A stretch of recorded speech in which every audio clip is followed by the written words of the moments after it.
Nias wà ń bẹ̀. Nias ẹ wọ́n mi tún mẹ́kì yín. Nias ẹ bọ́ sáà gbàbí Yes, ẹ ẹ kalẹ́. bá wa sọ. Ṣé wà ń bẹ̀ ẹ kalẹ́? Mo wà ń bẹ̀rẹ̀ ẹ kalẹ́ ra. Ó ní verse kan tí wọ́n yà fáwọn akàfọ́n lánàá. Mo dẹ̀ fẹ́ ká ṣiṣẹ́ lórí verse yẹn díẹ̀. That is Quran 33:27. Okay, Mr. Nias ẹ bá wa ka Quran kẹ́ bá wa tú. وقذف في قلوبهم رعبا فريقا تقتلون وتحصرون فريقا. So kí lẹ ń bá bọ̀ tẹ́ fi débi báyìí? So torí mi ò mọ bí tẹ́ ti ń bọ̀ tẹ́ fi já sí báyìí. Kí ni nǹkan tẹ́ like kí ni tọ́pìkì gangan tó fi débi báyìí? Kí lẹ sọ so ẹ kàn sáré gbé bẹ̀yẹn jáde pé kí n kà á, so mo ti kà á. Ọmọ bá ṣe wà bẹ́ẹ̀. Ẹ má bínú. Okay, ọmọ bá ti wà wé. Ifeanyi Geography ṣe wà bẹ́ẹ̀. Mo wà ń gbà. Ọyẹ ẹ bá Nias sọ̀rọ̀ ẹ ṣe. Bàbá Nias, ẹ kú àtàrọ̀, kò sí bábọ̀ nínú Kùránì. Àyà Kùránì ni wọ́n ní kẹ̀kà àti gẹ̀ẹ́tì. So tẹ́ bá ti kà tán tẹ́ bá ti tú, so a máa continue.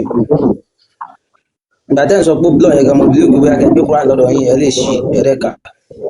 So ẹ bá wa ká kẹ́ bá wa tú, tẹ́ bá ti bá wa tú tán, so a lè mọ tó kàn.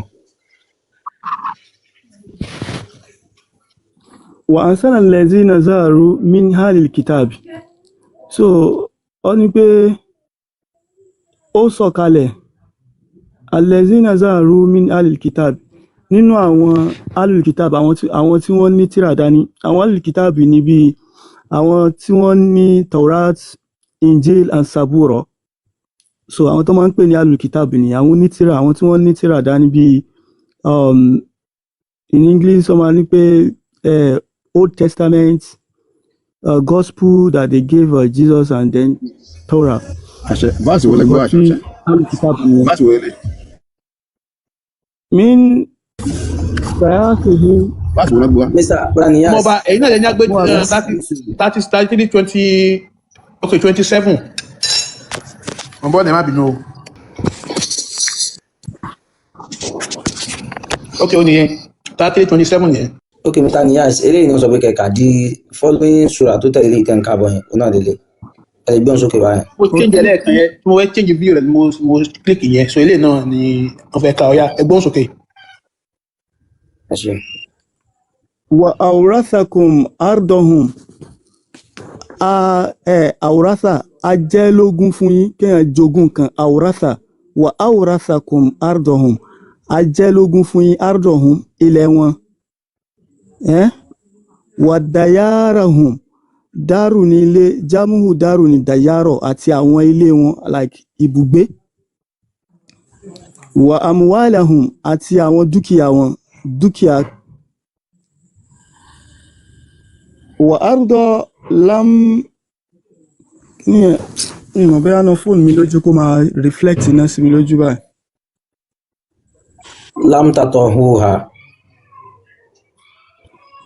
Wọ́n ní pé wà ardo lam tatahuha, àwọn tatahuha like ilẹ̀ bí tí ẹ ò tí dé, like bóyá ẹsẹ̀ yín ò tí dé bẹ̀. Wa kana Allahu ala kulli shay'in qadir. Dájúdájú Ọlọ́run ọba Allah ó lágbára lórí gbogbo nǹkan pátá. So like what do you people want from this? Right, ẹ ṣe. Mi fẹ́ interrupt yín nígbà tí ẹ ń kà ní. Okay. Wa awrathakum ardahum. Ní tí Allah sọ bẹ́ẹ̀ ni pé a máa jogún fún yín. A máa jogún fún yín ardahum ilẹ̀ wọn. Wa diyarahum àti àwọn ilé wọn. Wa amwalahum àti dúkìá wọn. So ó ń promise àwọn mùsùlùmí wípé kán fọkàn balẹ̀. Kódà àti ilẹ̀ tí wọ́n ti tẹ̀rí a máa padà jogún ẹ̀ fún wọn. Get? So ilẹ̀ onílẹ̀. Ní tí ó gbé wa lọ síbí ni wípé ní tí àwọn agbésùnmọ̀mí ń ṣe láàrin wa, àfojú wípé báwo làwọn people yìí ṣe ń operate. Àwa rí wípé òfin Kùránì ni wọ́n fi ń operate. Gbogbo knowledge, gbogbo strategy tó wà nínú Kùránì òun ni wọ́n ń lò. Àwa rí ìgbà òfin tí Allah promise tí Allah ti ṣe pẹ̀lú àwọn people yìí, òun náà ni pẹ̀lú way tó sọ pé kí wọ́n máa gbà, òun náà ni wọ́n ń gbà yìí, so láti fi máa gbalẹ̀ káàkiri. láti fi máa jogún àwọn Okay. ológun ilé tẹ́ni ẹlẹ́ni ti kọ́ láti fi sọ́ di títí wọn. Àwọn ilẹ̀ tí wọ́n ti dé rí tẹ̀ kí wọ́n bẹ̀rẹ̀ sí ní múùfù lọ síbẹ̀ kí wọ́n lọ máa gbà wọn lẹ́yìn. Ẹ̀tígẹ́ẹ̀tì ẹ mọ̀ pé ó sọ ń bíbá yìí náà Okay. pé àwọn Okay. ilẹ̀ tí Mo ń wọ́n bọ̀. tiẹ̀ tí tẹ̀rí kọ́ máa wọrí ó máa jẹ́ tiwọn. Mo ń bọ̀. So àwọn Mo wò ń pé bọ̀. Allah ṣe máa sọ̀rọ̀ eléyìí gẹ́gẹ́ bí adẹ́dà. Ẹ fẹ́ sọ̀rọ̀ sà? Mo ń bọ̀ wá. Bẹ́ẹ̀ ni.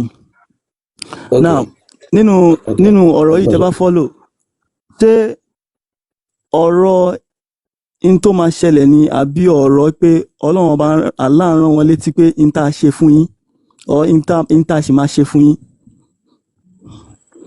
Torí ẹ̀ lẹ máa fi nídìí láti gbé bóyá kẹ́ gbé tafsir Jalalaini jáde àbí kẹ́ gbé tafsir tó bá easy fún yín jáde wípé ṣé Ọlọ́run bá ó ń sọ̀rọ̀ wípé in tá a ti ṣe fún yín tó ń bá àwọn èèyàn kan àwọn ìjọ kan wípé wa urathakum wípé a jogún fún yín àbí a máa jogún fún yín a máa ní pé kí ẹ enforce kẹ pé a máa jogún fún yín. So èwo nínú méjèèjì ibẹ̀ ni màá ti understand the point yìí. Afanias.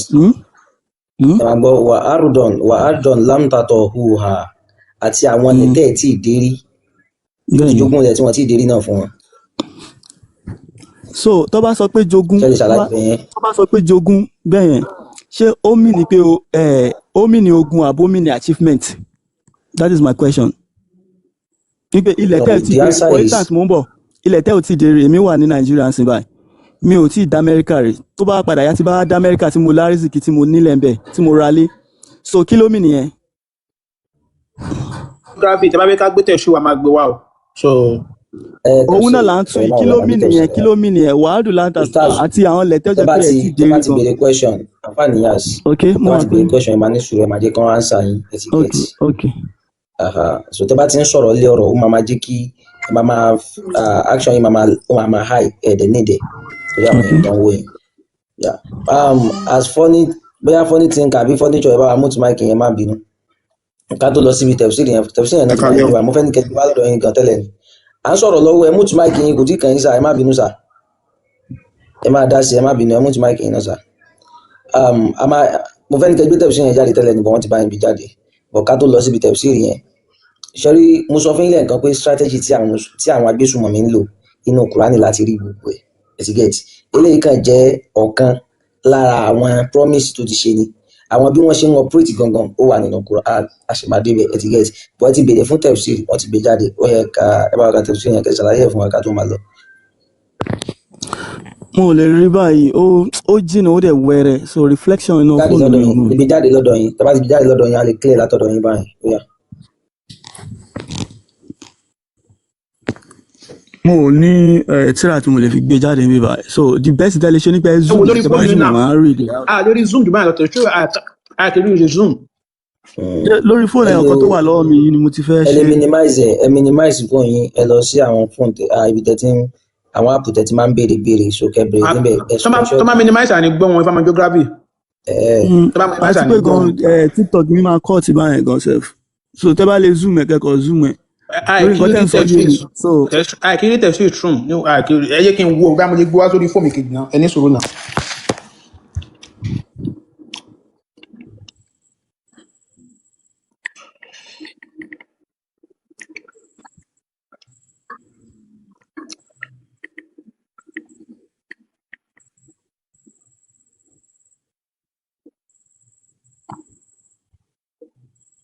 ok ó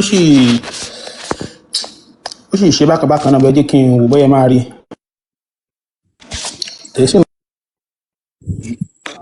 láti ṣe lórúkọ rẹ̀.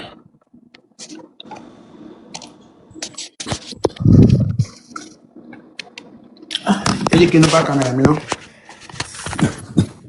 jáde ń bí báyìí bóyá tí kò bá clear ń bẹ̀. mẹ́rin nípa àtújáde. Okay. ìfàǹjẹ́ bá kẹ́ gbé jáde o àwọn ilé kan ṣe bákan ni.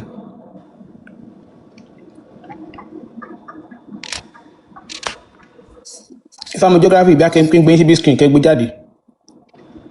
àkáǹtì mo fi wọlé ò lè ṣe ibi ìjáde owó kẹ̀kẹ́. ẹ bá gbé àkáǹtì mi wà máa gbé wá sókè. sáré gbé àkáǹtì mi wà báyìí.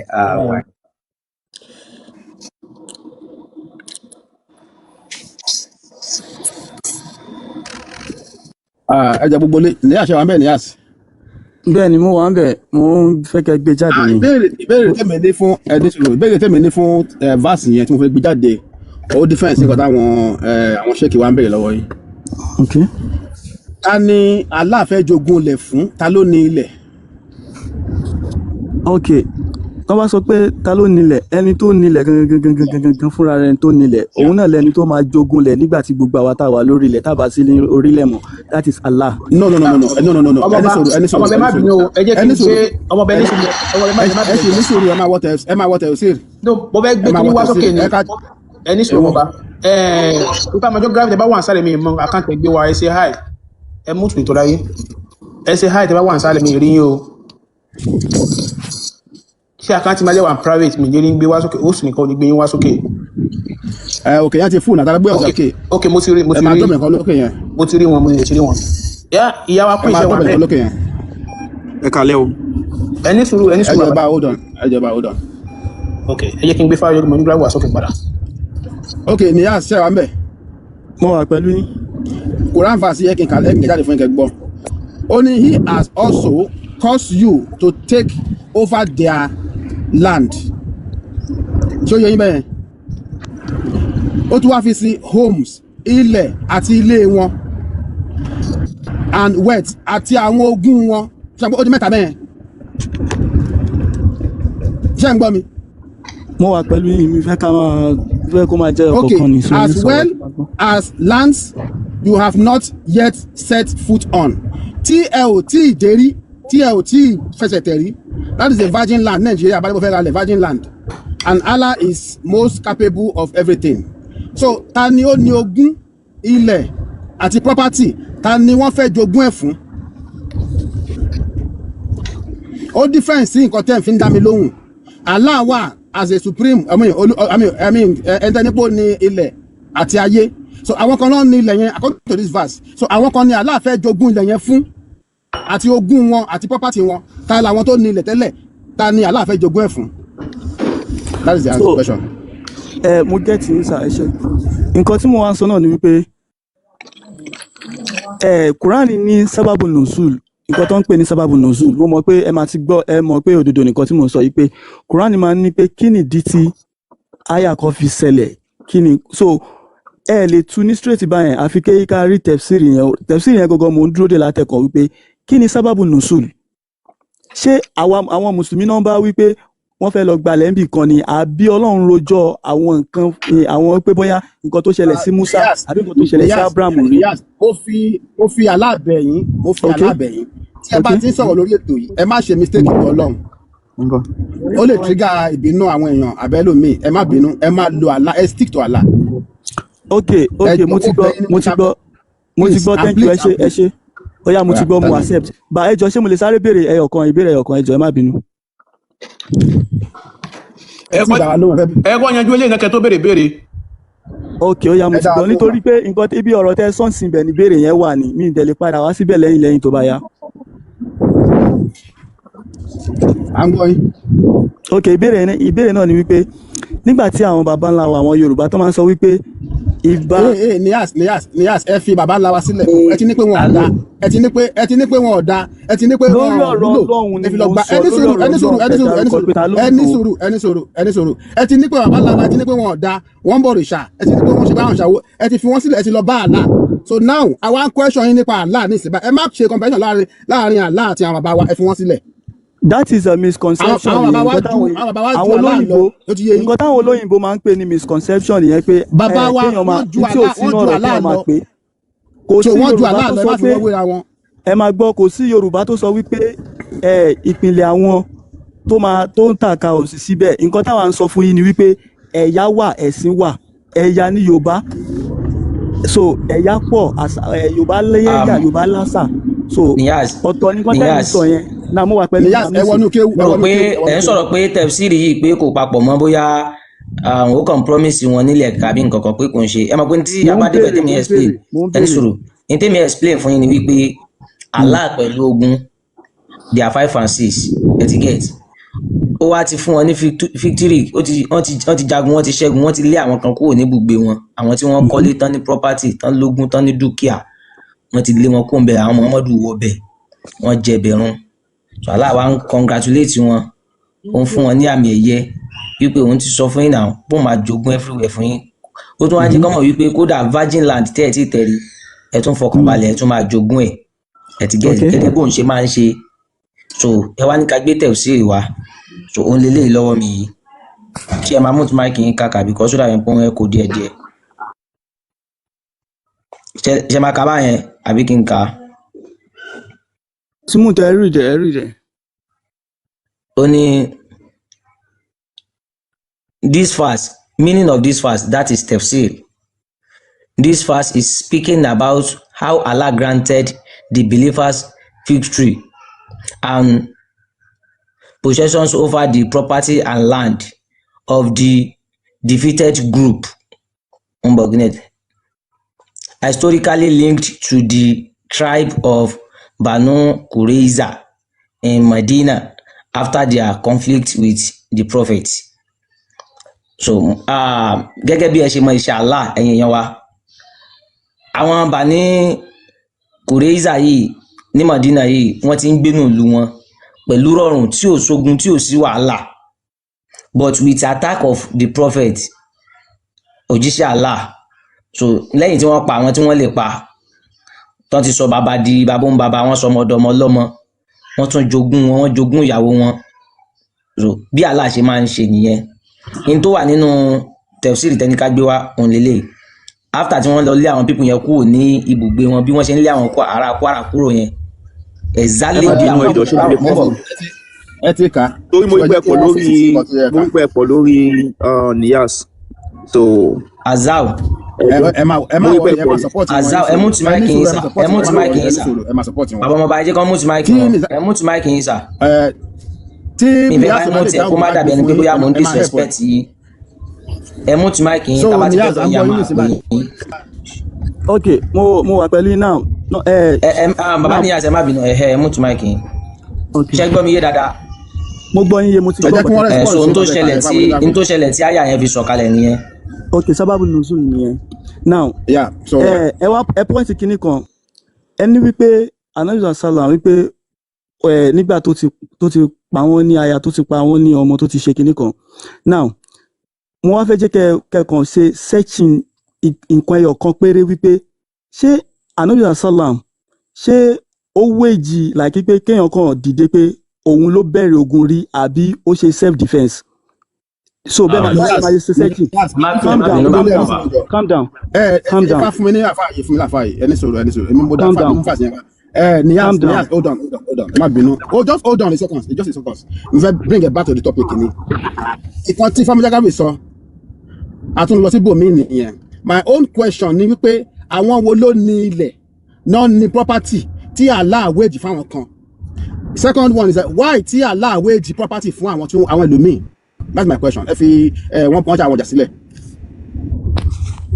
so the reason why náà ni wípé kí ni àwọn ni wọ́n wage war pẹ̀lú prophet Muhammad sallam and then a ò sọ̀rọ̀ war mọ́ nísìnyí báyìí a ò sọ̀rọ̀ war báyìí a ò sọ̀rọ̀ war à ń sọ̀rọ̀ why tí Allah gba ilẹ̀ lọ́wọ́ àwọn kan fún àwọn kan.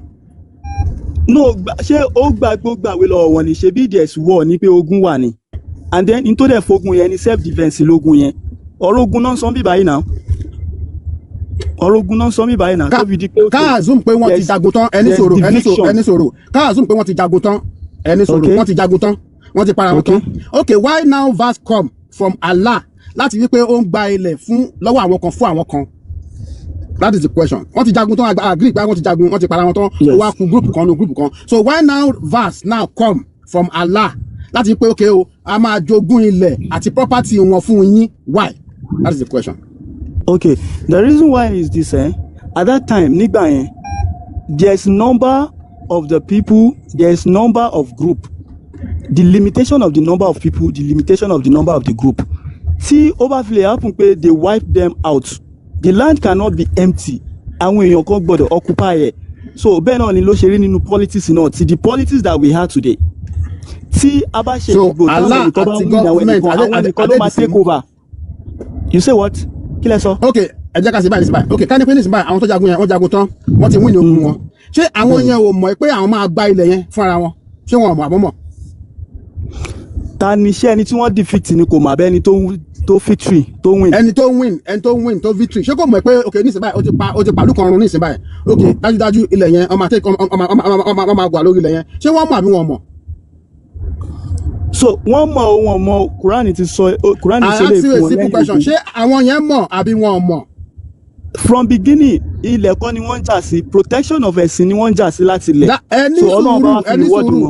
ẹni sùúrù àwọn tí wọ́n jagun yẹn tí wọ́n win nìyẹn ṣé wọ́n mọ̀ pé ilẹ̀ yẹn àwọn máa jogún ẹ̀ àbí wọn ò mọ̀.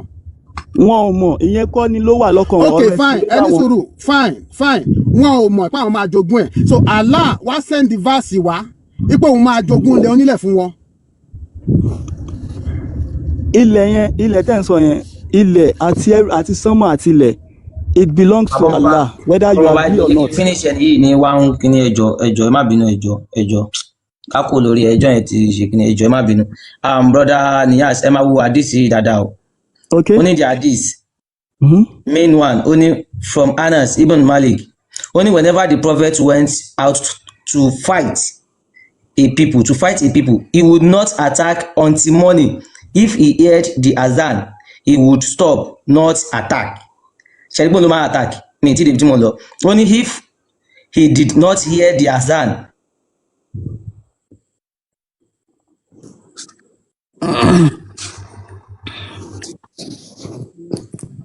wọ́n wà pẹ̀lú yín o. bàbá yìí nǹkan ọ̀tọ̀ ní nǹkan tẹ̀ ń ká bàbá. Sahih Bukhari hadith 610 to 6115.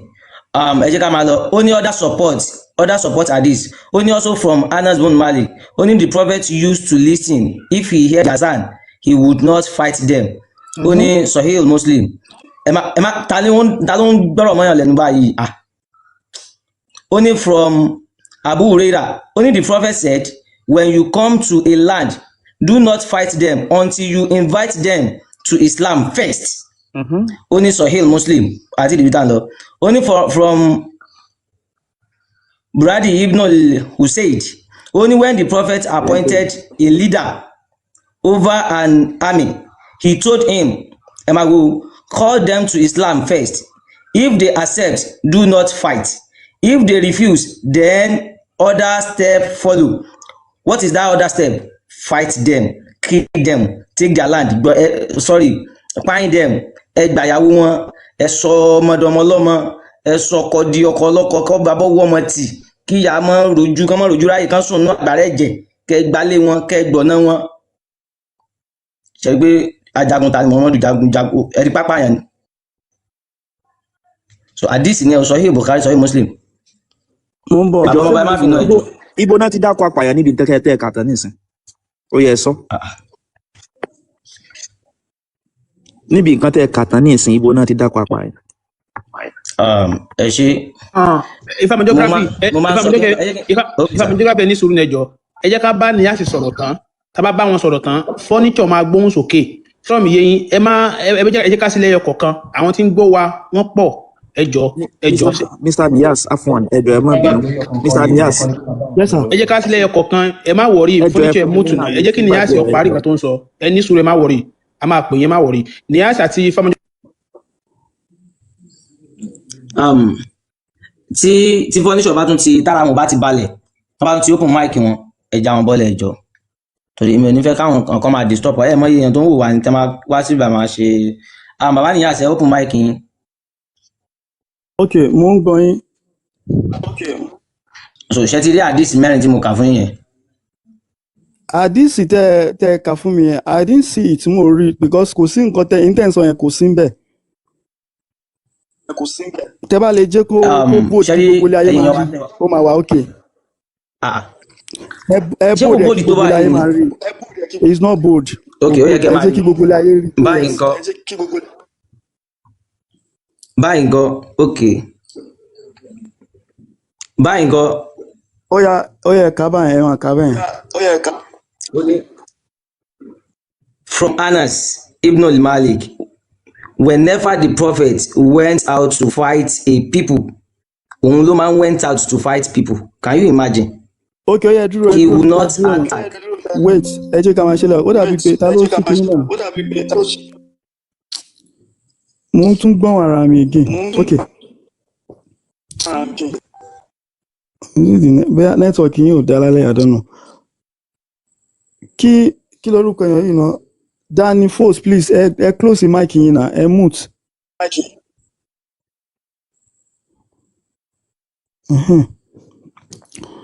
So, ṣé ń gbọ́ mi báyìí? Can you hear me, please? Ṣé ń gbọ́ mi? Okay. Mo sọ kíní kan lẹ́ẹ̀kan. Mo ní wípé ní gbogbo search engine tẹ́lẹ̀ lò, ẹ lò èyí tó bá wù yín bẹ́ẹ̀ kẹ́ á wò pé níbo ni Ànábì sallallahu alayhi wa sallam ló jẹ́ pé òun fúnra ara ẹ̀ báyìí ló bẹ̀rẹ̀ ogun. Ẹ má kó topic yẹn. Ṣé etí mo kà yìí iṣẹ́ gbọ́ yé dáadáa? English lẹ́ ń kà yìí, ẹ máa gbé lárúbáwá ẹ̀ jáde tá a máa kà á, òun lèèyàn máa fi eléyìí translation yìí nǹkan tó dẹ̀ tún kọ síbẹ̀ kó lẹ́ ń kà jáde. Mo ti gbọ́ yín báyìí. Èmi ò kí ń bínú àfi tẹ́ bá trigger bínú mi etiquette bọ̀ nǹkan máa tí màá sọ fún yín ni pé ẹ̀yin ò lè ṣí kámẹ́rà yín, ẹ lè gbé nǹkan kan jáde lójú fún yín, ẹ wá sọ fún mi pé n tí mo gbé jáde kò ń sùn ni mò ń kà, n tẹ́yìn gbé jáde tẹ́ fẹ́ kà tó ju òótọ́ òun dà.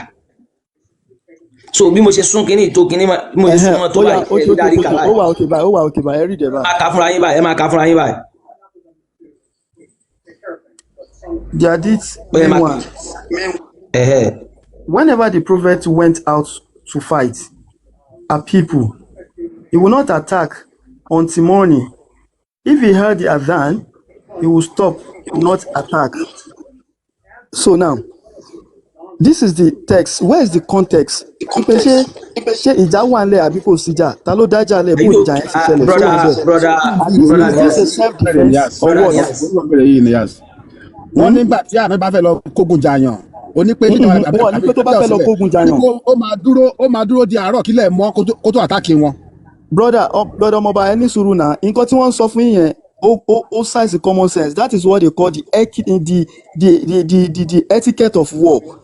So kéèyàn tún máa jà kó tún ní etiquette pé kí n dúró báyìí kí n ṣe báyìí kí n ṣe báyìí, ẹ rí i pé ó make sense gan. Ẹ béèrè lọ àwọn ológun náà.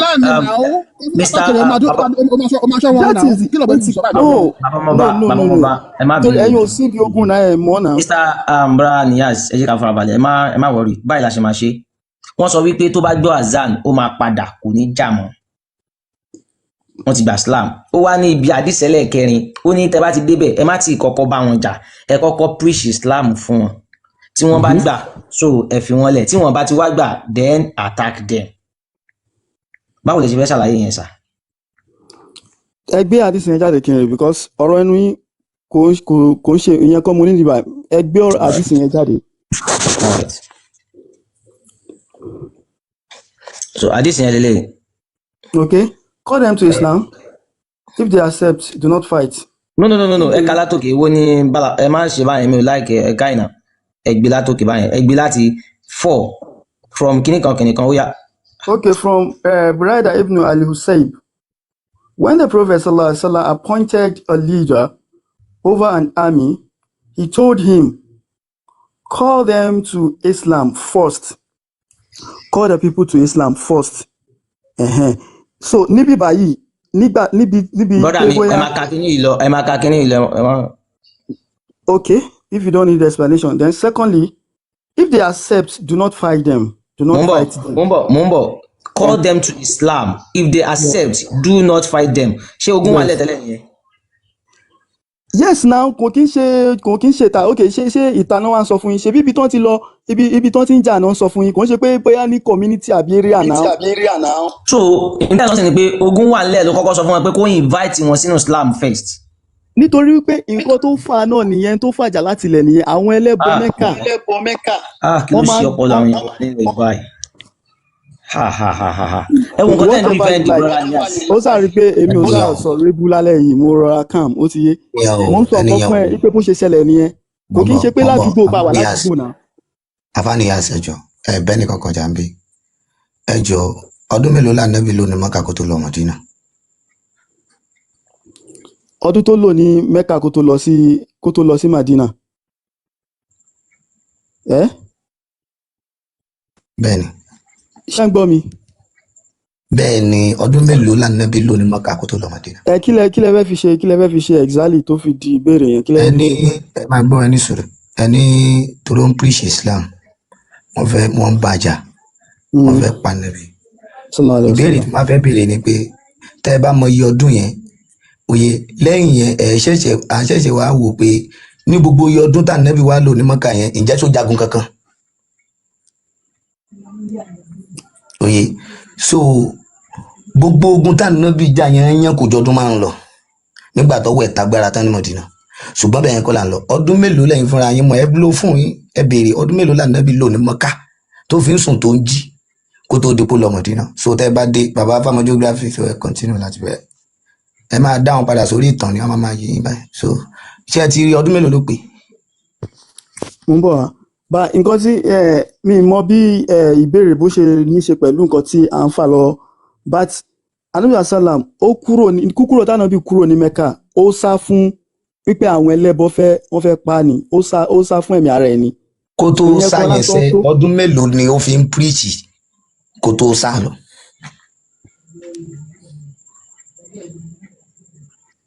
bí àwọn èèyàn máa sọ pé the time that pé ó bẹ̀rẹ̀ sí ni máa receive message náà ni so kò ń ṣe pé bóyá ọdún specific. ìgbà tó arábìnrin tó láyé nǹkan tó ń sọ ni pé ìgbà tó bẹ̀rẹ̀ sí receive revelation at the age of 40 years how many years ni ó lò ní Mẹ́kà tí kò jà tó kó tó ti pé ó lọ sí Medina ó lọ sí Yatrib 13 years ló lò Mẹ́kà and he was able to raise I think less than 100 people ni ó join ẹ̀ torí pé wọ́n ti mọ̀ pé irọ́ lásán ló ń pa kó tó ti pé ó lọ sí nǹkan tó ń béèrè lọ́wọ́ yìí ni pé ó ti pé ó lọ sí Medina. kò lọ sí Medina wọ́n lé ní ogun dẹ̀ ni ó sáfẹ́mi ara ẹ̀ ní kó ṣe pé bóyá ó dìdì lọ yẹn wọ́n pè ní ìjà. lánàbì tí wọ́n lánàbì tán pé kó wá parí ìjà tá ń lé. ok ẹ mọ̀ pé platform yìí lẹ wà. ẹ fún wa evidence ọ̀rọ̀ ní ẹjọ́. mo máa ń sọ kinní kan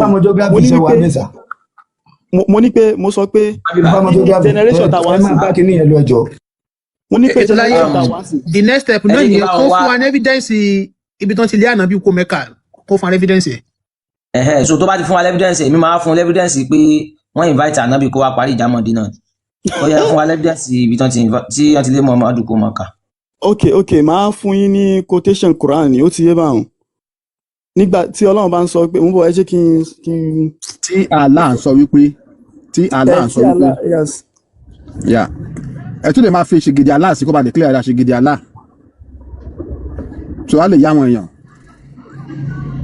gbogbo ilé ẹba ṣe rí bí Islam ṣe ń ba ọpọlọ jẹ́ ẹ wo bọ́dà wa yìí nísìnyí báyìí bóyá brilliant tó ẹ wo bọ́pọlọ ṣe rí à ń bi wọ́n náà wọn simple question tó yẹ kó lè dáhùn tó yẹ pé ìbéèrè yẹn tẹ́jọ́ bá pẹ́ ọmọ tí ọpọlọ bá ṣe dáadáa á wò pé something is wrong somewhere ẹni tó dá ayé yìí kọ́ ló ń kọ̀ máa ń dèèyàn kọ́ máa lọ gba ilẹ̀ lọ́wọ́ ẹnìkan fún ẹnìkan tèmi àtẹ̀yàn kan bá jà tí n bá win ni ẹ̀ tí n bá gbalẹ̀ èmi gbà á ní fúnra tèmi nìyẹn wáì tí ẹni tẹ́ni pé òun lòun dá yé àtọ̀run ló wá ń bá wọn gbalẹ̀ lọ́wọ́ ẹnìkan fẹ́nìkan ẹ gbé sí làákà ìwò so Ọlọ́run kọ́ ló ń sọ̀rọ̀ nínú Kùránì èèyàn bíi tiyín bíi tèmi báyìí tó jẹ́ olè ọlọ́kànjúwà ajagunbalẹ̀ amúrọ̀bà apààyàn ló ń sọ̀rọ̀ nínú Kùránì ó dẹ̀ ń sọ láti fi fẹ́fọ́ àwọn ọmọ ogun ẹ̀ ni ó ń sọ láti máa fi fún àwọn ọmọ ogun ẹ̀ ní nǹkan ẹ wọlé ayé yìí bó ṣe tóbi tó bó ṣe dùn tó ọ ní pé tẹ bá kú obìnrin kò wá sí nǹkan tó fẹ́ fún yín lọ́rùn obìnrin. ó ti jẹ́ ẹnísùúrù ẹjọ́ Quran 8 verse 30 ẹ máa rí bẹ́ẹ̀ pé wọ́n dójúlé ànábì ní Maka ló fi lọ sí Madina òun náà ń pè ní Hijra nìyẹn so nǹkan tẹ́ ẹ bá fẹ́ mọ̀.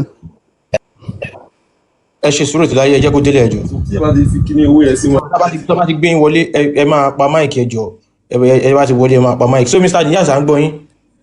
ok so nǹkan tí wọ́n sọ pé tó ń pè ní Hijra so Hijra yẹn ni wípé kí ni nígbà tí àwọn ẹlẹ́bọ Mẹ́kà tí wọ́n dójúlé ànábì sallallahu alayhi wa sallam débi pé wọ́n fẹ́ gba ẹ̀mí ẹ̀ Ọlọ́run sọ pé kí ni o kó ṣe kí ni kó kó sá kúrò níbẹ̀ yẹn kó sá kúrò ní Mẹ́kà yẹn ló fi lọ sí Madina so if you accept with me or you don't accept that one is your cup of tea tẹ̀yìn lẹ́mọ̀ yẹn the No, reality nǹkan tó wà ní gbogbo ayé nìyẹn what standard nìyẹn pé Mr. Niyas ẹ ò ní láti sọ pé if we accept or if we do not accept and lo sense one be tẹ́ bá fún wa ní reference a máa gbé reference yẹn a máa gbé yẹ̀wò ta ló ń sọ̀rọ̀ nínú reference yẹn a máa gbé yẹ̀wò báwa ṣe ń ṣe ń bí nìyẹn ṣe understand ẹ̀yin kọ́ lè máa sọ pé tá bá accept àwa máa ń mú fact ń bí ni so ẹ sọ pé Quran kan pé àwa máa tún gbé jáde fún yín again a máa fún yín reference nínú ìtàn wípé wọn ò lè mú ọmọ jù wọn ò dé bàjá ṣe understand so kíní yìí common sense ni Quran a ti máa ń sọ lọ́pọ̀lọpọ̀ gbà torí pé Fúlàní ni ẹ̀yin tẹ́ ń sọ̀rọ̀ yìí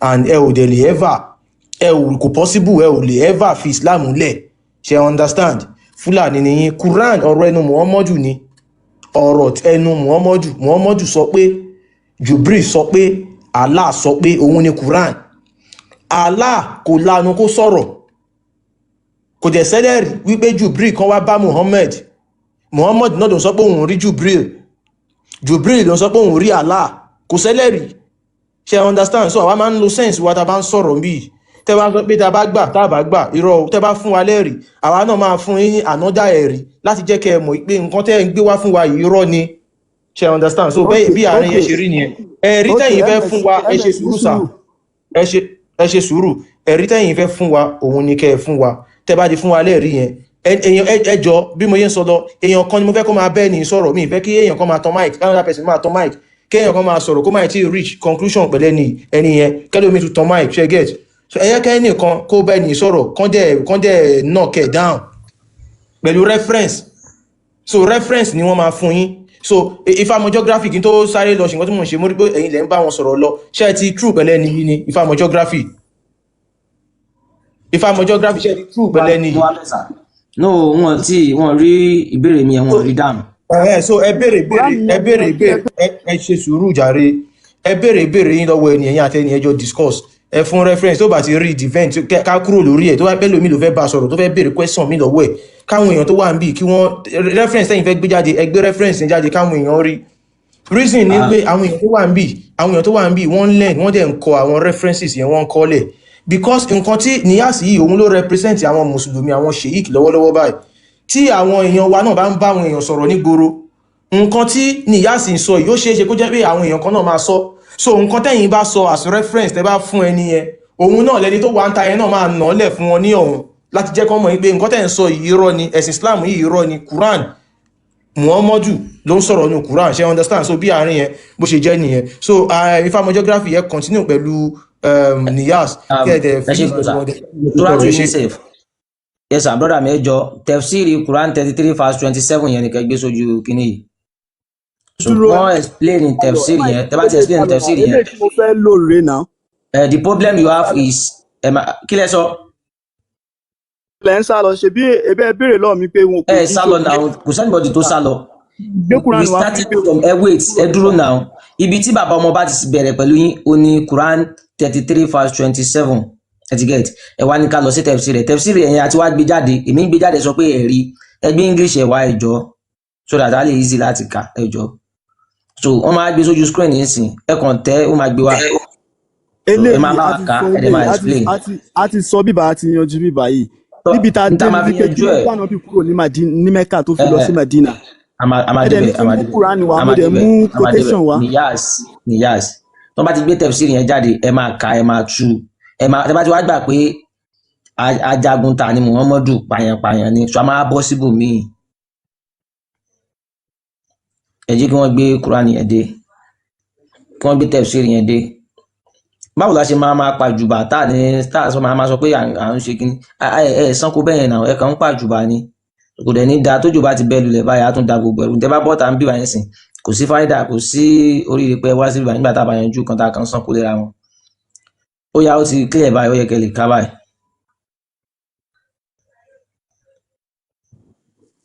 ó ní pé 26 lẹ gbé wá yìí o Surah 27 ní Quran 33 verse 27. àwo òkè rẹ̀ iná ló gbó àyìn náà 33 okay tó 23 okay ó dáhùn pé méjèèjì ló gbé wá papọ̀ yá. ó yá sà.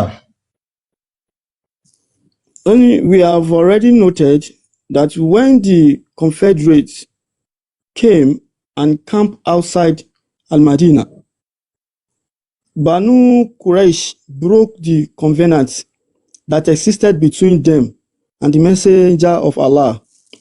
Now, so níbí báyìí tẹ́ bá rí ó sọ pé kí ni Banu Quraysh broke the covenant that existed between them and the messenger of Allah. Wọ́n ní àwọn tí wọ́n ń pè ní Banu Quraysh wọ́n nǹkan tá a jọ sọ wípé ok nǹkan tá a jọ dúró lé lórí lélẹ̀ so àmọ́ àwọn padà ṣe kí ni wọ́n yapa nǹkan tá a jọ fẹnu kò lé lórí láàrin àwọn Banu Quraysh àti Ànábì wa Muhammad sallallahu alaihi wasallam. This happened by the agency of Huyai ibn Akhtab an-Nadari. Wọ́n ní pé ẹni tó lídìí kìíní tó jẹ́ kí kó ṣẹlẹ̀ gangan ni orúkọ ẹ̀ ń jẹ́ Huyayu ọmọ Akhtab ọmọ Nadir. So who enter their stronghold. lórí tẹ̀ kábi tó ti ń gbé ṣépè yẹn. Kò kí ń ṣe mùsùlùmí ẹlẹ́bọ ni wọ́n ń gbé ṣépè kò ń ṣe kí lórí tẹ̀ kábi tí wọ́n ti gbé ṣépè nínú bíbá yìí. nítorí pọ́lísì TikTok ni kò ń ṣe mùsùlùmí kọ́ náà gbé ṣépè àwọn ẹlẹ́bọ yòókù yìí náà gbé ṣépè bẹ́ẹ̀ náà mùsùlùmí kọ́. ṣe ti pẹ́ tí ń trespass báyìí àwọn ẹlẹ́bọ yòókù yìí can you imagine. Who entered their stronghold anyway. And who not àwọn èèyàn máa rí aago yìí. Kaaba Asad alone. Ó ní pé nǹkan tí tájọ sọ ó ní nǹkan tó jọ sọ gangan ó wà nílẹ̀ ní wípé kí ni ó ń kà mí bá ó sọ pé number one nítorí pé ẹnìyẹn jẹ́ ẹni tá à ń sọ yìí tó sọ pé lánàá sílá àlè kí ibi dandan lọ́nà bá kó máa bá yìí so ó ní pé òun ló kọ́kọ́ dá kíní kan sọ pé kí ni enter their stronghold níbi tí àwọn bóyá ibi táwọn ológun tí wọ́n kóra wọn jọ sí so stronghold ó wọbẹ̀ and will not leave their leader Ka'b bin Asad kò fi ọ̀gá wọn sílẹ̀ tó ń pè ní Ka'b bin Asad alone until he agreed to break the covenant títí tó fi jẹ́ pé kí ni Asad bin Ka'b náà accept láti sọ pé kí ni ní táwọn àtànábì tí wọ́n jọ kò lé lórí wípé bóyá nígbà báyìí àní máa ṣe nǹkan báyìí nígbà báyìí àní máa ṣe nǹkan báyìí fáwọn mùsùlùmí nígbà báyìí so wọ́n tún mítìnì ṣe lẹ́yìn ànábì láti ṣe kí ni láti rí pé àwọn break ẹ̀. Among the things that he said to him was, woe to you, this is the opportunity for glory, the Quraysh and their company of men. So kí ni nǹkan tẹ́ fẹ́ gangan mi báyìí náà torí kò yé mi mo kàn sáà ń ká jáde fún yín ṣá kí ni nǹkan tẹ́ fẹ́ point out nígbà. ẹ̀yin lẹni ká gbé tẹ̀síìrì wa o so ẹ ṣe ń kà lọ́wọ́. nǹkan tí tẹ̀síìrì sọ fún yín báyìí ni wípé kí ni wọ́n ní nǹkan tí wọ́n jọ àgbẹ̀ lórí. ẹ má kánjú ẹ̀ka adélẹ̀ ẹ má kánjú ẹ̀ka adélẹ̀. ó yẹ ẹ̀ṣú ẹ̀ lọ sí. àmùsùn àti ẹ̀ṣẹ̀ ó yẹ bá ń sọ ẹ̀ jọ.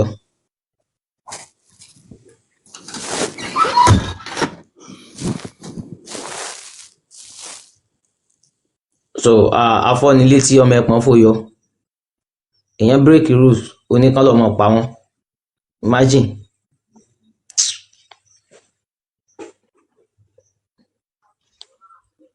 Continue. Only that staff and their followers have come to you, and they will stay here until they eliminate Muhammad.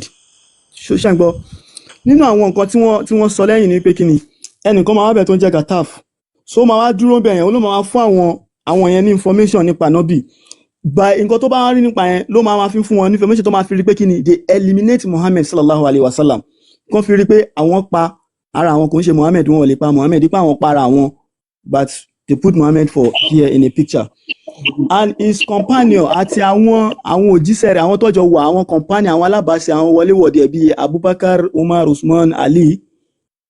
So then Ka'b said to him, no, by Allah, this is the opportunity for humiliation. Woe to you. Ó ní pé eléyìí o opportunity ni láti lè fi humiliate láti lè fi ó ní nǹkan táwọn Yorùbá máa ń pè humiliate like pé kí wọ́n fi mímọ̀ mú ṣe fẹ́ put ẹ̀ ní Yorùbá ṣá nǹkan kan fi humiliate ẹ̀ kàn fi fòró ẹ̀ fífòró yàn so wípé kàn fi fòró ẹ̀ so woe to you Huyai ó ní pé ègbé kó máa báwọ̀ Huyai you are bad omen aláìdáni leave us alone kúrò láàrin wa but Huyai kept trying to persuade him until he agreed to his request. So persuade tani mo ẹni tó ń sọ pé ó ń persuade bẹ́ẹ̀ tí tó fi ok ó dà pé ẹni tí ẹni tí ó mọ òye ó ní pé ó begin to persuade until títí tó fi di pé kí ni doing anything òye will join them in their stronghold tó fi máa rí pé níbi tí àwọn èèyàn tíbi tó kóra wọn jọ sí táwọn ọmọ ogun wà yẹn tó rí pé ó máa rí bí wọbẹ̀ and will share their fate when Banu Quraysh broke their covenant. So nígbà tí àwọn Banu Quraysh àwọn náà wọ́n break covenant ìmùlẹ̀ láàrin wọn and news of this reached the messenger of Allah. So message yẹn ìró yẹn ó bá òjíṣẹ́ láàyè àtọ̀run tí Ànábì Muhammad sallallahu alaihi wasallam nípa pé kíni nípa pé àwọn èèyàn yìí wọ́n ń plan nǹkan so wọ́n dẹ̀ ti wọ inú stronghold ibi táwọn mùsùlùmí gangan tí wọ́n wà wọ́n ti múra bíi pé mùsùlùmí làwọn. So this is the tactics. Then message reach òjíṣẹ́ Ọlọ́run tí Ànábì Muhammad sallallahu alaihi wasallam. He and the Muslim were very distressed. So Ànábì sallam àti àwọn mùsùlùmí tó wà lára wọ́n wà distressed wọ́n like pé wọ́n wà distressed by that pẹ̀lú ìró tí wọ́n gbọ́ yẹn. When Allah help him nígbà tí àna Ọlọ́run bá dé by suppressing his enemy wípé kí ni Ọlọ́run bá suppressing Allah is suppressing his enemy Ọlọ́run bá suppress àwọn ọ̀tá Ànábì Muhammad sallam ó tẹ̀ wọ́n bá fún Ànábì Muhammad sallam ó tẹ̀rí wọn bá fún Ànábì Muhammad and driving them back. So Allah drive wọn back ó dá wọn padà ó yẹ sùúrù ẹ̀ lọ sókè náà.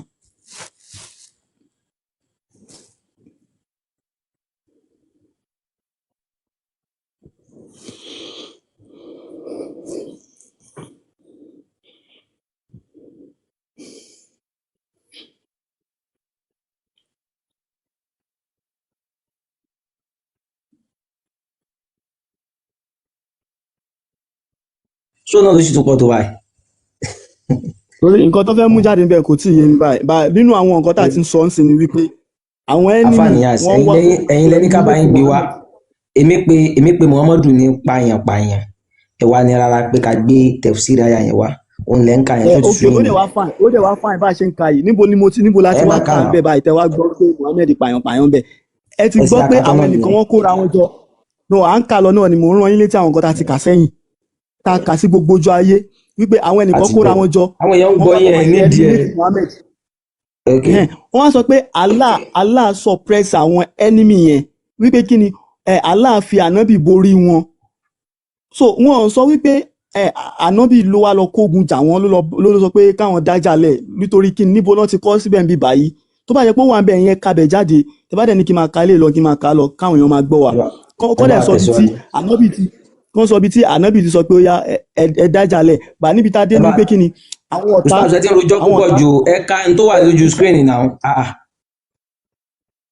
Okay, disappointed and lost having gained nothing.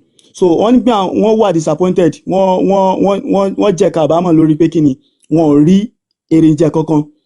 Then the messenger of Allah òjíṣẹ́ Ọlọ́run ọba Ànábì Muhammad sallam òjíṣẹ́ Allah Ànábì sallam return to al-Madina ó wá padà sí Madina in Trump pẹ̀lú kí nìyẹn pẹ̀lú pé kéèyàn yege kéèyàn borí Trump excel and the people put down their weapons.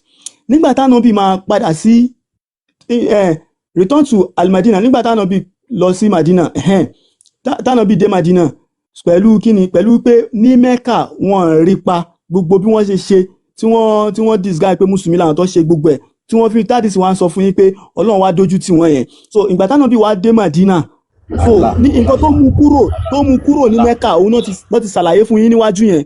So wọ́n ní ìgbà tó wá dé Madina in Trump lẹ́ni tó jẹ́ pé kí ni ó excel ó dé láyọ̀ àtàláfíà nǹkan kan ò ṣe wọn ò rí pa wọn ò rí anything ṣe fún un and the people put down their weapon. So àwọn èèyàn ní láti fi ohun ìjà wọn sílẹ̀ while the messenger of Allah was washing off the dust of battle in the house of Salma.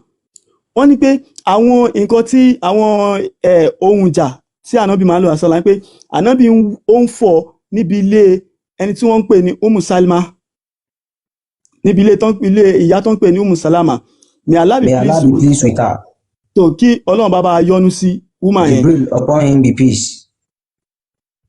Upon him be peace, yeah.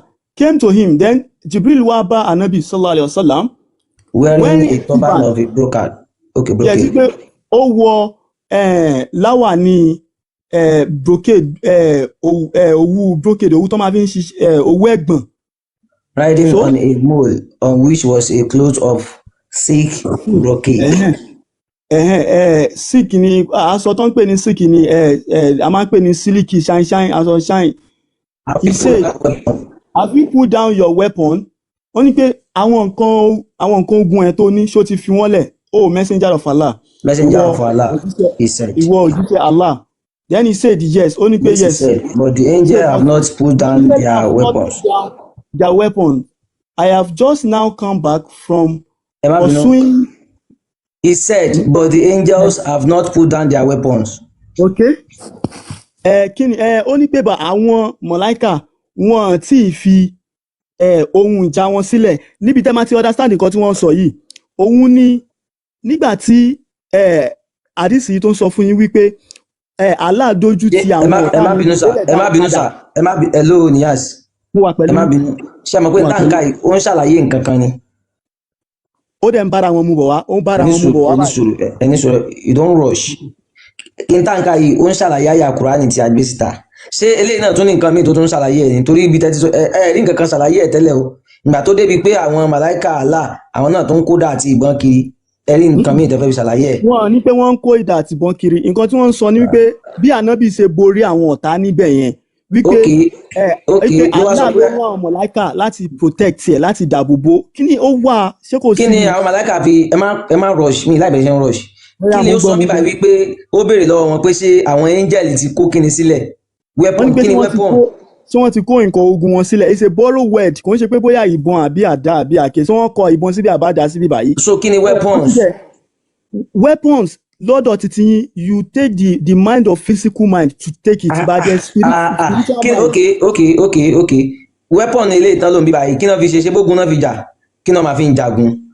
No mi sọ pé kẹ máa argue nítorí pé bí mind This is yẹn bá not ṣe mọ. kò eléyìí ò kí ń ṣe argument bro. Argument kọ́. Ẹni sùúrù Niyas wọ́n lọ rèé jagun tẹ́gẹ̀tì wọ́n wá sọ pé wọ́n kó weapon tí wọ́n fi jagun ẹ̀yin wá sọ fún mi pé kí lẹ fẹ́ tu ganan ẹ kọ́kọ́ sọ ní tẹ́ fẹ́ pè náà ṣé ìgbálẹ̀ lẹ fẹ́ pè àbí pankẹ́rẹ́ lẹ fẹ́ pè àbí. ní physical pé èèyàn tó máa sọ pé èèyàn kó nǹkan ogun dání máa sọ pé bóyá ó kó idà ó kó àdá ó mú bọ̀ dání àbí bomb àbí. Bá tó bá wá síbi àwọn mọ̀láìkà tó ń mention ìbá tó sọ pé pé àwọn mọ̀láìkà wọn ti kó nǹkan ogun wọn lẹ̀ kò mí ní pé ìbọn àbí nǹkan. So it is a spiritual realm ní àwọn mọ̀láìkà wà they were not physical to us. Kò ń ṣe pé à ń rí wọn lójú Mr. Niyas àwọn tí wọ́n wà nílé wọ́n ti gbọ́ ní kí n fẹ́ báyìí argue etiquette. So ìgbà tí ẹ̀ ń bọ̀ látòkè kò síbi kankan tí ẹ lè fi ṣàlàyé ẹ̀ gbogbo ẹni mo fi ń lárabalẹ̀ kẹ́ ṣàlàyé dáadáa. Ìgbà táwọn màláìkà wa ń kó weapon kiri yìí ìgbà yẹn ló di pé kò sí physical mọ́ physical ló wà. No, we are continue à ń kà lọ ni o àwọn èèyàn ti gbọ́n tẹ̀ kàbá yẹn ó dẹ̀ ti yé wọn. Ó ní I have just now come back from pursuing the people. I have just now come back from pursuing the people. Then he say Allah sọ túmọ̀ then he said báwo. Ó ní pé mo ṣe ń bọ̀ ta ló ń sọ̀rọ̀ bọ̀ wá yẹn ṣé angel tó wá bá ló sọ̀rọ̀ ni àbánábí ló ń sọ̀rọ̀ níbí báyìí so ẹ má da ọ̀rọ̀ yẹn rú. ẹ̀yin lẹ ń kà nínú ànábì àti angel ẹnìkan ló ń sọ̀rọ̀ náà méjèèjì ta ló ń sọ̀rọ̀. Ó ní messenger of Allah ìwọ òjíṣẹ́ Allah. He said yes. He said but the angel have not put down their weapons. Ó ní pé àwọn mọ̀láìkà wọn tí ì fi ohun ìjagun wọn sílẹ̀ ohun ìjagun tí wọn ò tí ì fi sílẹ̀. So nǹkan tí wọ́n kọ síbẹ̀ ni tí gbogbo ilé ayé dẹ̀ rí wọn kọ ìbọn síbí bá wọn kọ bọ́ǹbù wọn kọ àdá síbẹ̀. So ìgbà tó yẹ pé ìgbàlẹ̀ náà fi máa ń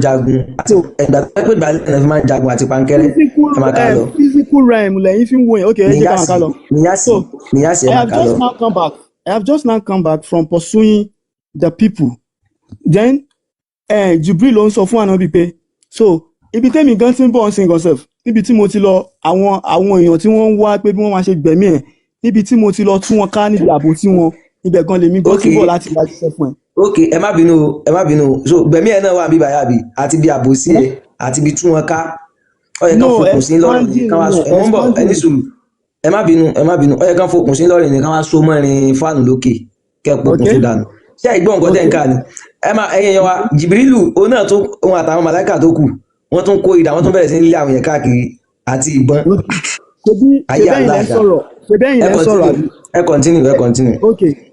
ok ó yá mò ń gbọ́ ẹ jẹ́ kó sún sókè náà torí mo mọ̀ pé bí mo ṣe ń ka yìí àwọn èèyàn tí wọ́n ní làákàyè jù mí lọ wọ́n ń gbọ́ ó dẹ̀ ń sìnkì sínú brain wọn.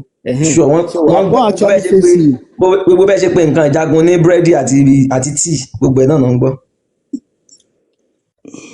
tẹni tí wọ́n fi ń jagun pé búrẹ́dì àti tíì ni ṣókò mélòó náà fi máa ń jagun àwọn màláìkà àwọn náà wá ń kó idà àti ìbọn kiri. You can say whatever you like. Mr. Niyas wait please wait ó sọ pé àwọn màláìkà yẹn tó ń lé àwọn pípọ̀ yẹn káàkiri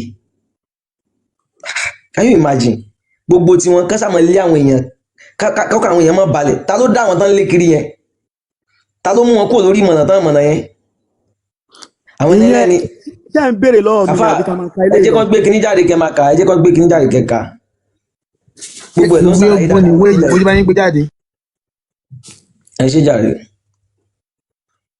Okay, látòkè àbí Banu Quraysh according to another report only according to another report bí àwọn ẹgbàá mìíràn what a fighter you are.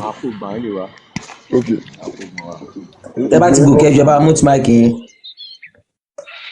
ó ní pé gẹ́gẹ́ bí àwọn ẹgbàá mìíràn. what a fighter you are.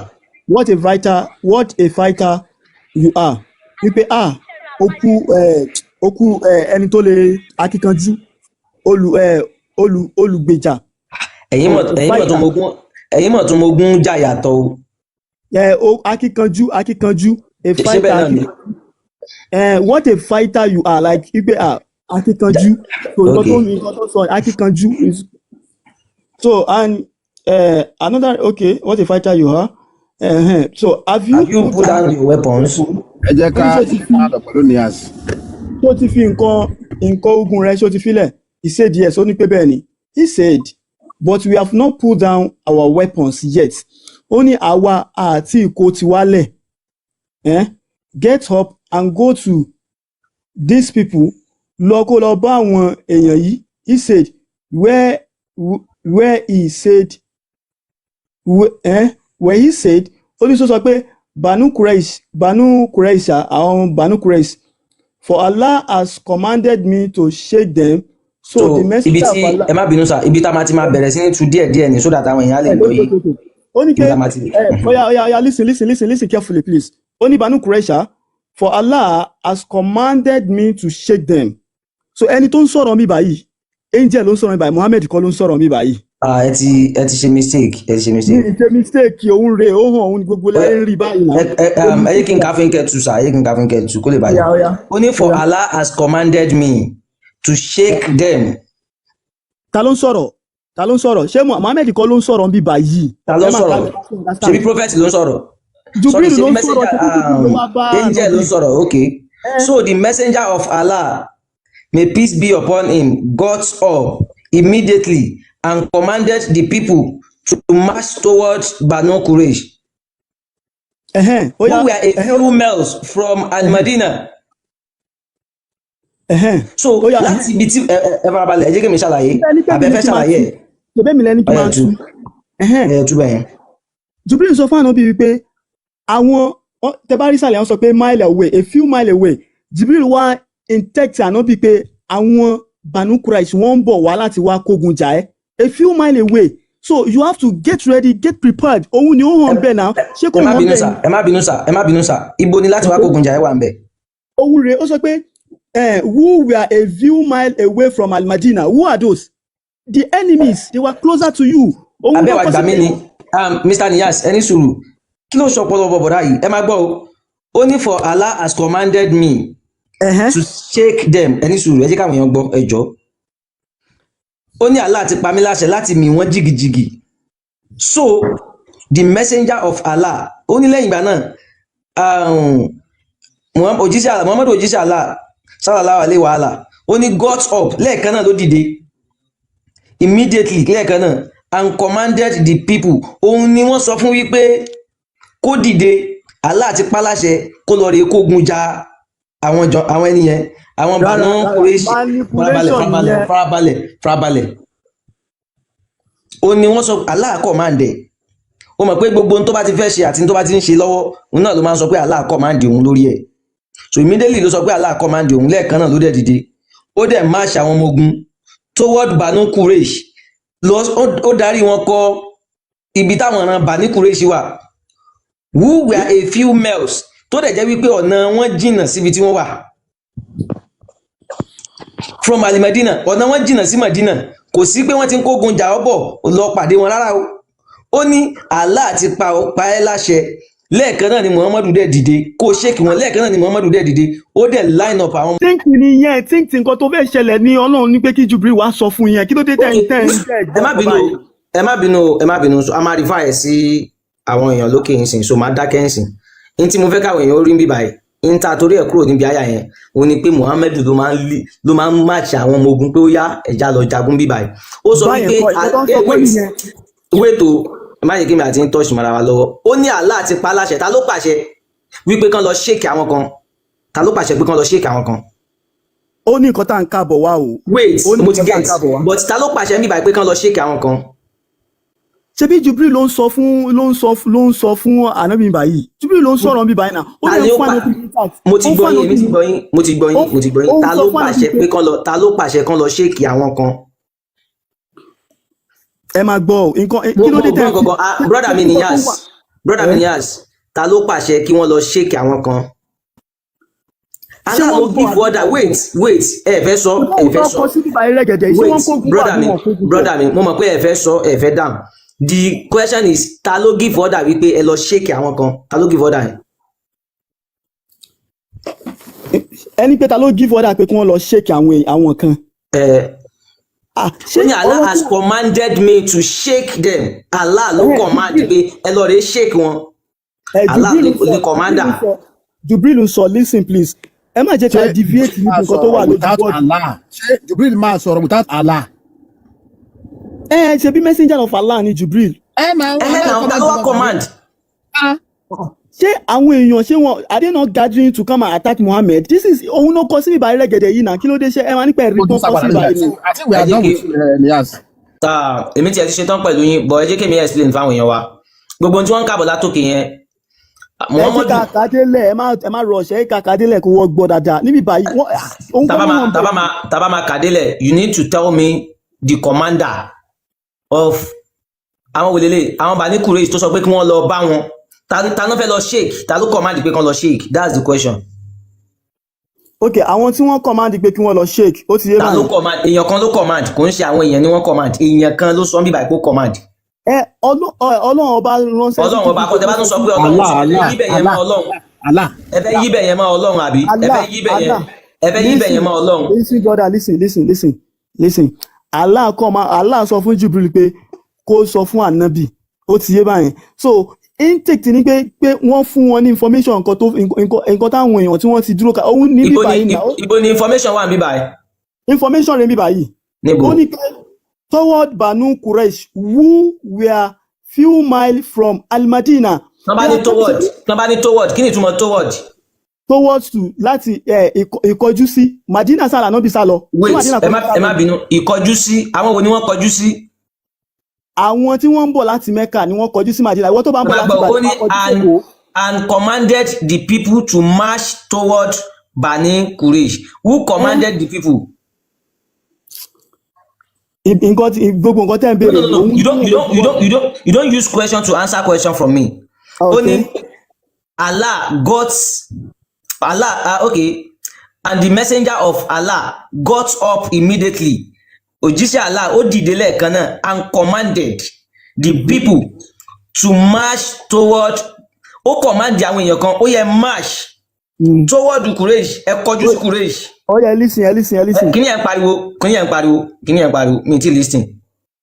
Allah and the messenger of Allah Muhammadu sallallahu alaihi wa ala got up ó dìde immediately lẹ́ẹ̀kan náà and commanded ó sọ wípé ó yẹ tó ó pàṣẹ the people to march towards ó yẹ tó ẹ fèsì Banu Quraysh ẹ kọjú sí Banu Quraysh òun ló tò wọ́n bẹ́ẹ̀ who were a few men tó dẹ̀ jẹ́ wípé ọ̀nà wọn jìn díẹ̀ from Al-Madina sí Madina this was after Salat Azur, lẹ́yìn irun zuri ní kí ìṣẹ̀lẹ̀ lẹ́yìn irun zuri ló sọ pé bọ́n ṣe jáde mọ́sálásí báyìí Allahu Akbar Allahu Akbar Allahu Akbar ọyá ṣe ti kírun tán ọyẹ tó Allah ti pa mí láṣẹ ká máa lọ sọ́dọ̀ àwọn Banu Quraysh wọ́n lọ kógun jà wọ́n. What are you saying, bro?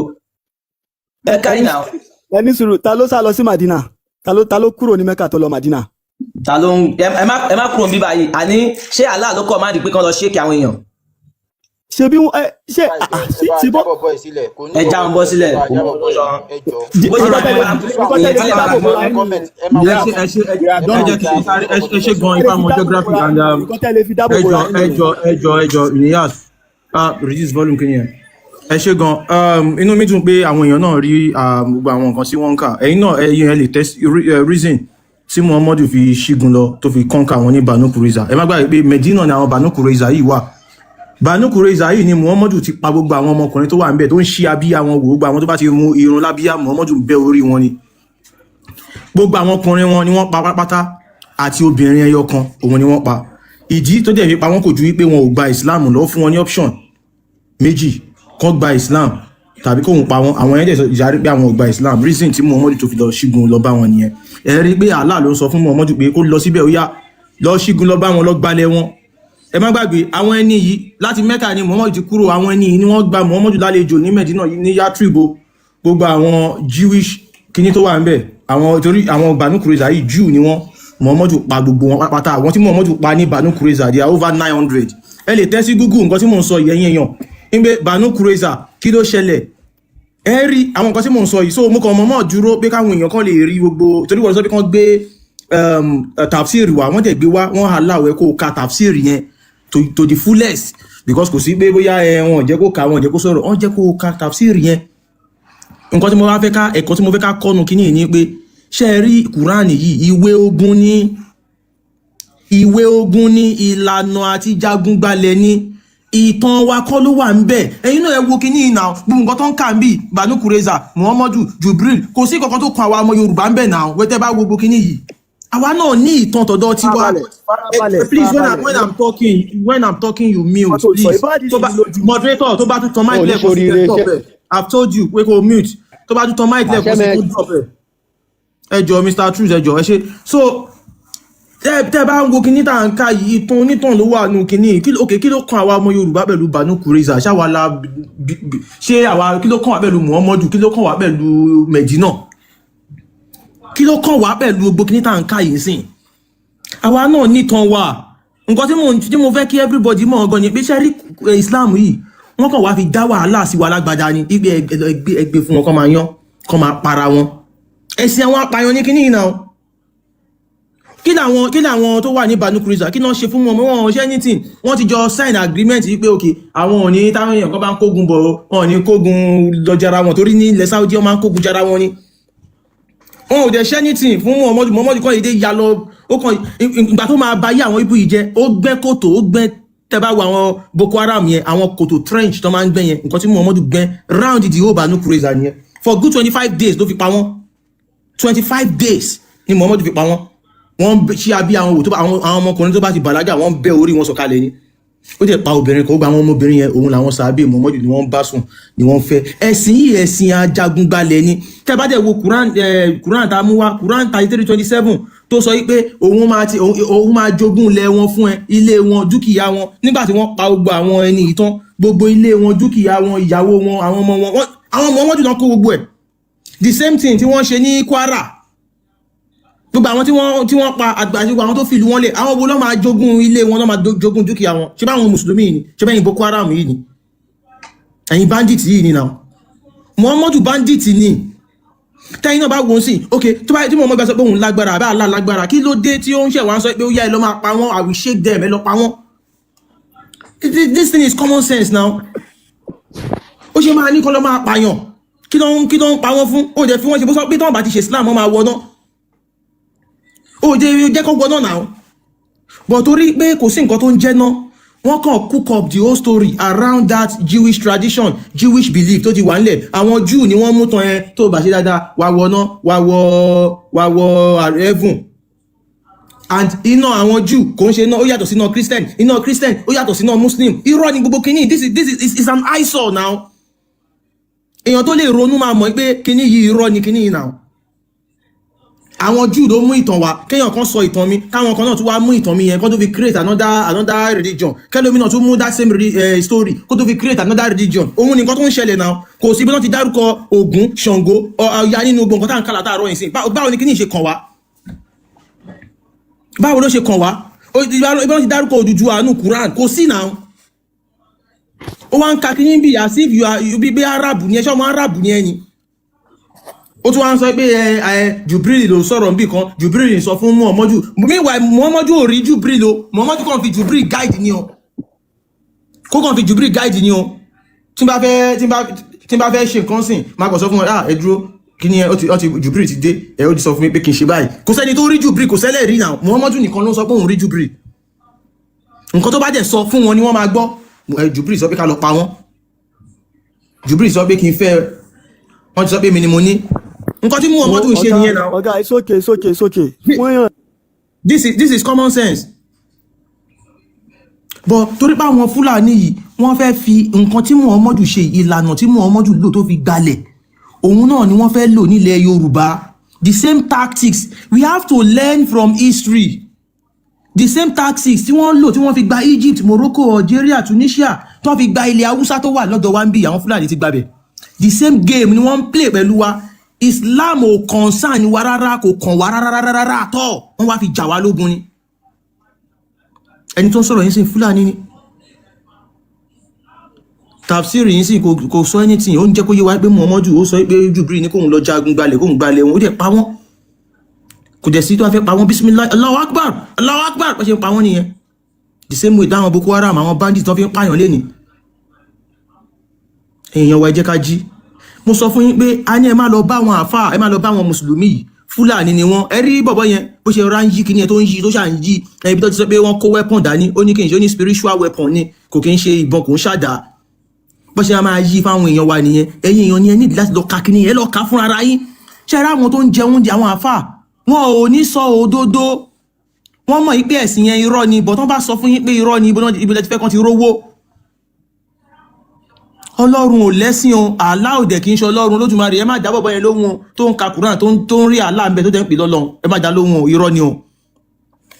Ẹ̀yin yẹn wá ẹ lọ ra Quran ní Yorùbá, kẹ́ ẹ tó sanwó Quran ní Yorùbá yẹn ẹ kọ́kọ́ ṣì wò, ẹ rí wípé Allahu òun ni wọ́n kọ síbẹ̀. Ibi tẹ́ bá ti rí, ibi tó bá ti lo Ọlọ́run níṣẹ́dí Allahu, ẹ má ra Quran ní Yorùbá yẹn o, Quran tí wọ́n tẹ̀ nílọrin ni láti fi mislead àwọn ọmọ Yorùbá. Báwo ni Quran ṣe máa sọ pé ẹ gbógun ti àwọn tí kò bá gbàgbọ́ nínú Ọlọ́run? Ọlọ́run ò lè ní ká máa jà fún òun náà. Ṣé Ọlọ́run náà lè ń rò pé ó wá lazy tó yẹn, ó wà powerless bí Allah tó yẹn, ó máa sọ pé káwọn èèyàn máa jà fún òun? Kò lè ní ká jà fún òun. But torí pé Allah is a powerless and a useless deity, ó máa ní láti máa give instruction ẹ pa wọ́n ẹjà. Muhammad, Allah ò lè ṣe nǹkan kan. Níbi tó ti sọ pé kún fáyà kún, kò sí kún fáyà kún kankan, kò lórí.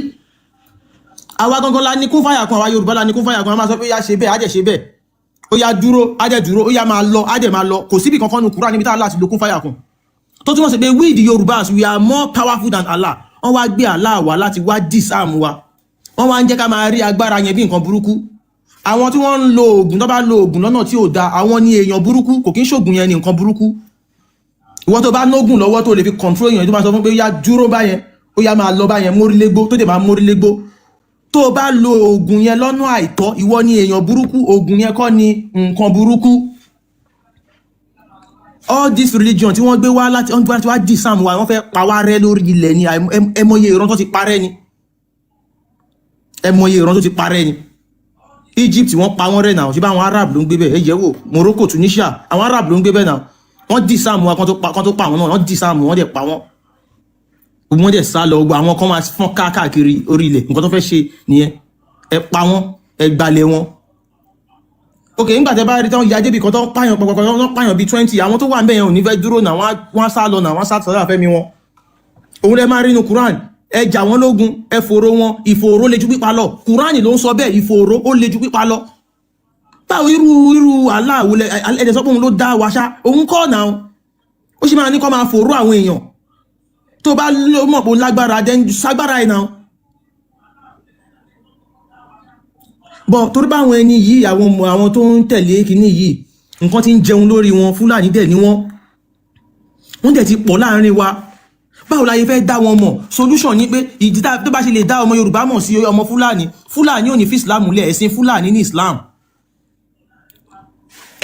ọ̀tá wa ni wọ́n ọ̀tá wa ni àwọn mùsùlùmí wọn òru dáadáa kò wá wọ́n fẹ́ gbalẹ̀ wa ní ẹ jí náà báwo la ṣe máa gbogbo àwọn resources wa wọ́n dẹ̀ ń kó lọ sílẹ̀ Lárúbáwá gbogbo àjẹ́ lájúlẹ̀ à ń wò their allegiance is to the Arabs because wọ́n rí ìtàn wọn bíi pé ilẹ̀ Lárúbáwá náà ti wá àwa wá láti ilẹ̀ Lárúbáwá náà ẹ máa kó owó epo wa owó everything ẹ dẹ̀ máa kó lọ fún wọn nílẹ̀ Lárúbáwá àwọn ọmọ Lárúbáwá ò ṣiṣẹ́ wọ́n ń gbádùn ẹ̀ bó ṣe ń jẹun ni àwọn 15 odindi ẹran kan ló máa pa gbogbo àwọn ilẹ̀ tán ti gbà yẹn ilẹ̀ aṣálẹ̀ nílẹ̀ Saudi gbogbo àwọn ilẹ̀ tán ti gbà yẹn wọ́n wá ń gbin nǹkan sórí ilẹ̀ yẹn wọ́n wá ń jẹ fresh wọ́n ń jẹ bẹ̀tà àwa tá a nílẹ̀ ọlọ́rọ̀ àwa ń jìyà irú ẹ̀sìn òfowó lélẹ́yìí ẹ̀sìn tí ò ní nǹkan kò lè offer wa anything kò ságbára nǹkan tó fẹ́ fún wa kò lè dáàbò bò wá àwọn wèrè afá kan máa ní kó lọ máa ka kùrìsíù fún ṣọ ẹ sọ fún àfáà yẹn kó ka kùrìsíù kẹ ṣaládàáwò náà tí ò bá ní wọlé nǹkan tó lè ṣọ́ wa nǹkan tó lọ́run lódùmarè fún wa wọ́n sọ fún wa pé ẹ má lo ẹgbẹ́kẹ̀lé kí nìyẹn wọ́n fẹ́ pa wá bọ́n ṣe pa Professor Pella ní now we have to learn from what has happened before ìdí tó ṣe fẹ́ gba gbogbo ìtàn wa nìyẹn a nílé mọ̀ nǹkan tó ti ṣẹlẹ̀ tẹ́lẹ̀ wọ́n máa wá tún ìtàn wa kọ wọ́n á gbalẹ̀ wa èyí wá sókè oúnjẹ náà ń jẹ́ ní ìyá àsìkò yẹ kẹ́sì mọ̀ pé Fúlàní ni